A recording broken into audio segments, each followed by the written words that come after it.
శ్రీ గురుభ్యో నమః. శ్రీ మహాగణాధిపతియే నమః. శ్రీ సరస్వత్యే నమః. భక్తులారా, సత్సంగంలో భాగంగా ఇప్పుడు మనం భాగవత మహాపురాణం నుండి కొంత భాగం చెప్పుకుందాం.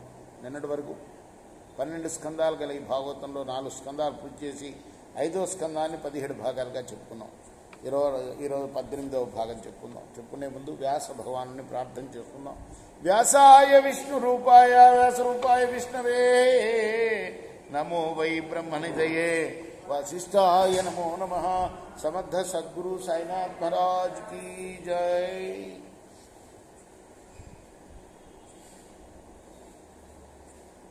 వృషభుడు ఎటువంటి వాడయ్యా అంటే సాక్షాత్తు విష్ణు స్వరూపుడు ఆయన. కాబట్టి అన్ని వేదాలకి, అన్ని లోకాలకి, సమస్త దేవతలకు, బ్రాహ్మణులకు, గోవులకు పరమ గురువు ఆయన. ఆయన వంశం పరమ పవిత్రమైంది. ఆయన సంసారానికి అతీతుడు. ఆయన చరిత్ర వింటే దుశ్చరిత్రల దురితం తొలగిపోతుంది, శుభాలు చేకూరుతాయి. ఎవరైతే వృషభరి చరిత్ర మిక్కిలి శ్రద్ధతో వింటారో, ఎవరు ఇతరులకు వినిపిస్తారో వారికి శుద్ధుడమైన భక్తి లభిస్తుంది. అటువంటి హరిభక్తి పట్ల తత్పరత కలిగిన పెద్దలైన భాగవతులు హరికృప వల్ల ధర్మ, అర్థ, కామ, మోక్షాలనే పురుషార్థాలని సాధించుకుంటారు. నానావిధ పాపకారణమైన సంసార తాపాన్ని పోగొట్టుకుంటారు. హరిభక్తి యోగం అనే అమృత స్నానం చేసి పవిత్రులవుతారు. పరమ పురుషార్థమైన మోక్షాన్ని సిద్ధింపజేసుకుంటారు. ఆయన యొక్క పావనమైన చరిత్రను నేను చెప్పాను. ఇది మానవుల సకల పాపాలని కూడా పోగొడుతుంది. ఈ విధంగా సప్తద్వీపాల్లోని జనులు నేడు కూడా వృషభరి మహిమను పొగుడుతూ ఉంటారు.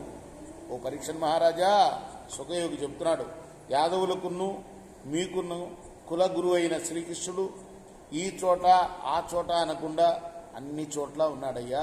కొలిచే వారికి అతడు కొంగు బంగారమై తప్పక మోక్షం ప్రసాదిస్తాడు. ఈ విషయంలో నువ్వు ఏమాత్రం దిగులు పడవలసిన అవసరం లేదు.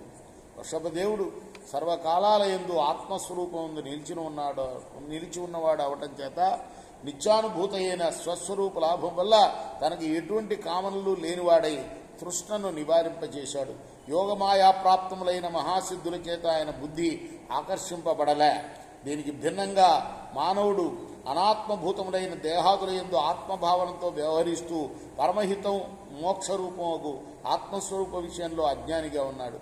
అటువంటి మానవునికి అభయస్థానాన్ని ప్రకటించిన ఆ మహానుభావుడు వృషభుడు లోకులందరినీ కనికరించి అభయం ఇచ్చాడు. నిత్యమైనది, దివ్యమైనది, ఆనందప్రదమైనది, సేవింపదగినది, సాటి లేనిది అయిన వైకుంఠలోకాన్ని అందింపగల మోక్ష మార్గాన్ని అందరికీ ఉపదేశించాడు. ఆ తర్వాత దేహాన్ని వదిలి జనులంతా ఆశ్చర్యచకితులయ్యేటట్లుగా విష్ణుమూర్తిలో తాదాత్మ్యం పొందాడు. వృషభుడు సామాన్యుడు కాడు, ఆయన సాక్షాత్తుగా విష్ణువు. అట్టి వృషభదేవుడికి నమస్కారం. ఇది వృషభోపాఖ్యానం పూర్తయింది. ఇక భరతోపాఖ్యానం మొదలవుతుంది భాగవతంలో. ఇప్పుడు పరీక్షత్తు సుఖమహాయోగి పరీక్షత్తుతో ఇలా చెప్తున్నాడు. సుఖమహాయోగి రాజా, వృషభుడి తర్వాత ఆయన పెద్ద కుమారుడైన భరతుడు భూమండలాన్ని ఏలాలని వృషభదేవుడు సంకల్పించాడు. భరతుడు ఆయన ఆదేశాన్ని ఎంతో దీక్షతో పరిపాలించాడు. అతని కాలంలో విశ్వరూపుడు అనే రాజు ఉండేవాడు. అతడు రాజుల్లో చంద్రుడి వంటివాడు. అతనికి పంచజని అనే పేరు గల కుమార్తె ఉంది. ఆమె అత్యంత కాంతిమతి అయిన కాంతామణి. అటువంటి పంచజన్ని భరతుడు సుముహూర్తంలో కోరికతో పెళ్లి చేసుకున్నాడు. ఈ విధంగా భరతుడు పంచజన్ని వివాహం చేసుకుని ఉండగా కొంతకాలానికి ఆమె వల్ల 5 పుత్ర సంతానం కలిగింది. అహంకారానికి శబ్ద, స్పర్శ, రూప, రస, గంధాలనే పంచతన్మాత్రలు పుట్టినట్లుగా మహారాజు అయిన భరతుడికి పంచజని అనే ఆ భార్య వల్ల సుమతి, రాష్ట్రభృత్తు, సుదర్శనుడు, ఆచరుడు, ధూమ్రకేతు అనే 5 కొడుకులు పుట్టారు. ఇంతకుముందు అజనాభం అనే పేరుతో పిలువడే ఈ భూభాగాన్ని భరతుడు పాలించడం వల్ల భరతవర్షం లేక భారతదేశం అనే పేరు వచ్చింది. ఇదిగో ఈ వృషభుడి కుమారుడి భరతుడి వల్లే మన దేశం భారతదేశం అని పేరు పొందింది. మిగతా భాగం రేపు మనం కొనసాగిద్దాం. కృష్ణార్పణమస్తు. సాయి కృష్ణార్పణమస్తు. స్వస్తి ప్రజాభ్య పరిపాలయంతాం న్యాయేన మార్గేణ మహిమహీషా. గోబ్రాహ్మణేభ్య శుభమస్తు నిత్యం. లోకా సమస్తా సుఖినో భవంతు. శ్రీ సచ్చిదానంద సద్గురు సాయినాథ్ మహారాజ్ की जय.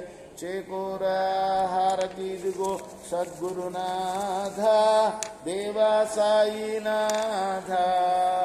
పాంచభౌతిక తత్వములనే హారతులిత్తుమురా.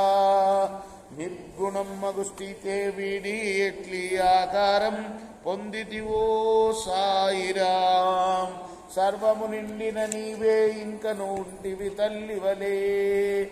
రజోతమో సత్వము నుండి మాయటు జనించే